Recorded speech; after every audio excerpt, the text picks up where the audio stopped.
The Birkenhead left Simonstown at 6 o'clock on the evening of the 25th of February 1852.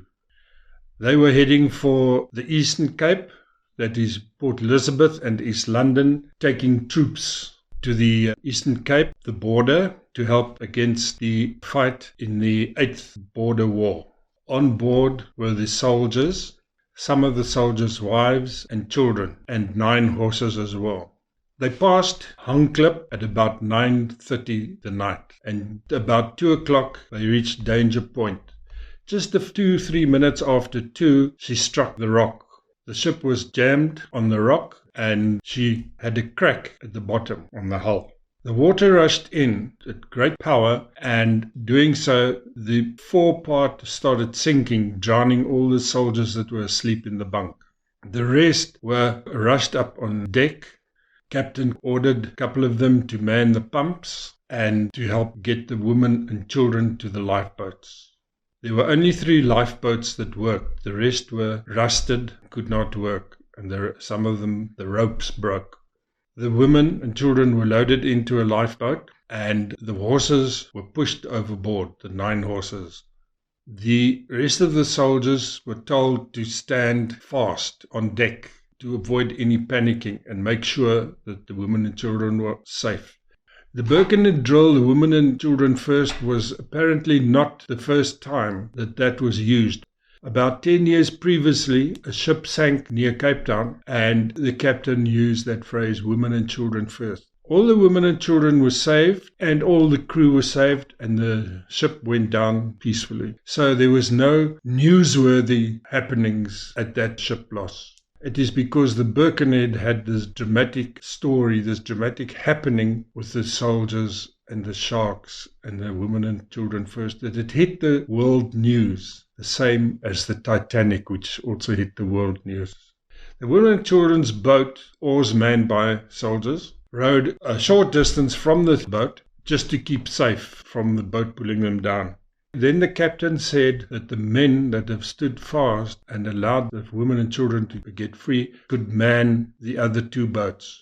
They manned the other 2 boats and started rowing a short distance away.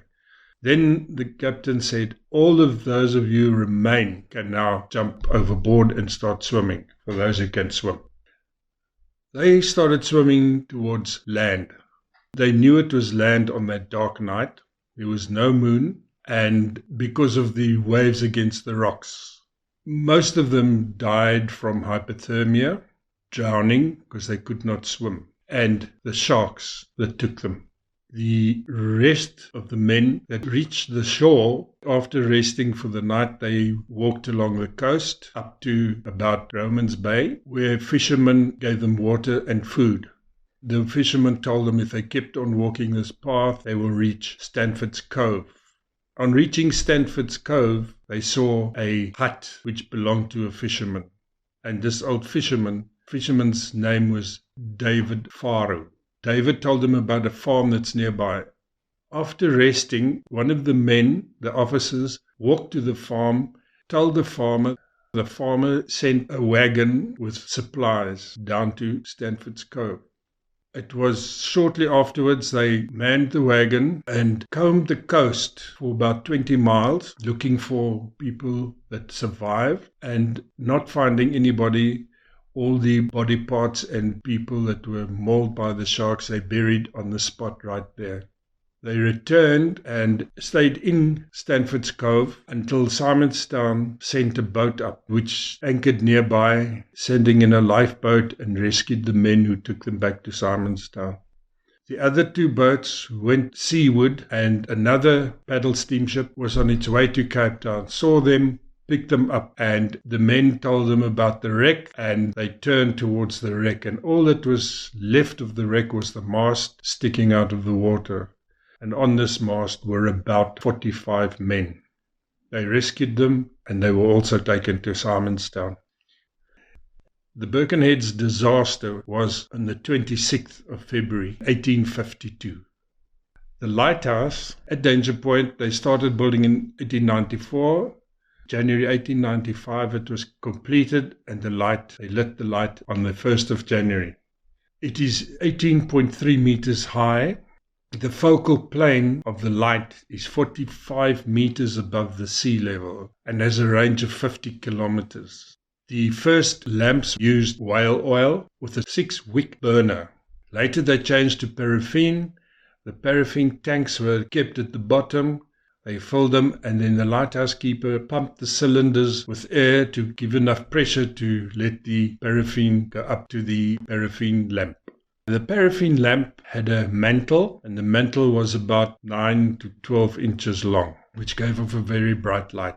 When electricity came, they had a system with 2 light bulbs.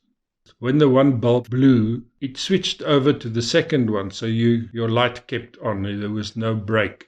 Then the following day, the lighthouse keeper would come and replace the broken one. Now today, we have a 400-watt light bulb, a metal halide lamp, and the lens is the 4th order of the Chance Brothers lens. When the lighthouse was built, it had the 1st order lens, which is about 7 foot high, and the new one that we have today is about 4 foot high. In the middle of the lighthouse, they had a tube going up before electricity was there, where they pulled a weight all the way up to the top. And this weight moved cogs up there, rotating the lens, giving us that shine every so many seconds. And when the weight reached the bottom, he had to just redo it again so that it could work. And this only worked during the night time.